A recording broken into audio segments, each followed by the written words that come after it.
গত 9 তারিখে রাত্রে আমার ওয়াইফে বহুত পেন হচ্ছিল। তাই আমি সবসময় জেনারেল হাসপাতালে করি। ওনারা গেট খুলতে পারে না বিধায় আমি হাম্মাদ হাসপাতালে নিয়ে আসছি। আনার পর এখানে একটা আমাদের সাথে কথাবার্তা হয় কীভাবে সিজার হবে না হবে, এটা দিয়ে একটা বাজেট হয়, এটা শেষ। পরে আমার বাচ্চা 3টা 45 মিনিটে জন্মগ্রহণ করে। এর মধ্যে আমাদেরকে না জিজ্ঞেস করে ওনারা এনআইসিতে ঢুকাই দিছে, বলছে ডাক্তার দেখাবে। ডাক্তার দেখানো প্রতারণা করে ওরা এনআইসিতে ঢুকে যায়। এটা ওদের বড় একটা বিজনেস, আমাদের বড় একটা বিজনেস। শুধু আমার বলতে না, এখানে অনেক দালাল চত্বর আছে, যেখানে আপনাকে ঢাকা মেডিকেল থেকে শুরু করে এই চাঙ্কাপুর পর্যন্ত, মানে ওদের 2টা গ্রুপ আছে। এনআইসির গ্রুপ একটা আছে, একটা হচ্ছে ঢাকা মেডিকেল সিজার যেখানে করে এখানে একটা আছে।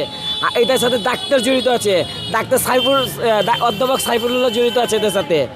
ওনারা রুগীরা এখানে পাঠায়, জিম্মি করে, একদিনের কথা বলে 10 দিন রাখে।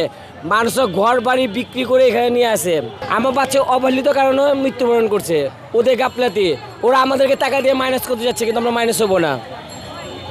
আমাদেরকে টাকার হুমকি দিচ্ছে যে টাকা নাও, কিন্তু আমরা চাই যে সুস্থ একটা তদন্ত। এবং হাম্মাদ আপনি একবারের জন্য স্বরাষ্ট্র মন্ত্রণালয় থেকে, স্বাস্থ্য মন্ত্রণালয় থেকে এটা সিলগালা নোটিশ চাচ্ছি আমরা। নবজাতক শিশুদেরকে নিয়ে খেলা করে ওরা, শুধু আমার বাচ্চা না, আজকে আমার বাচ্চা গেছে, আরও যাচ্ছে। পূর্ব দেখেছে প্রতিটা দিন এখানে বাচ্চা মারা যায়। এক এনআইসি বিল হচ্ছে 6,000 টাকা পার ডে। সবার দেওয়ার আর্থিক অবস্থা না, জিম্মি করে রাখছে ওরা। একটা মেন জড়িত আছে ডাক্তার, সব ডাক্তার জড়িত, আর কিছু দালাল আছে। প্রতিটা দালাল এটার সাথে জড়িত আছে, দুনো সাইডে দালাল। আমরা চাই যে সুস্থ একটা তদন্ত হবে এবং এইটার স্বরাষ্ট্র মন্ত্রণালয় থেকে, স্বাস্থ্য মন্ত্রণালয় থেকে সিলগালা হবে।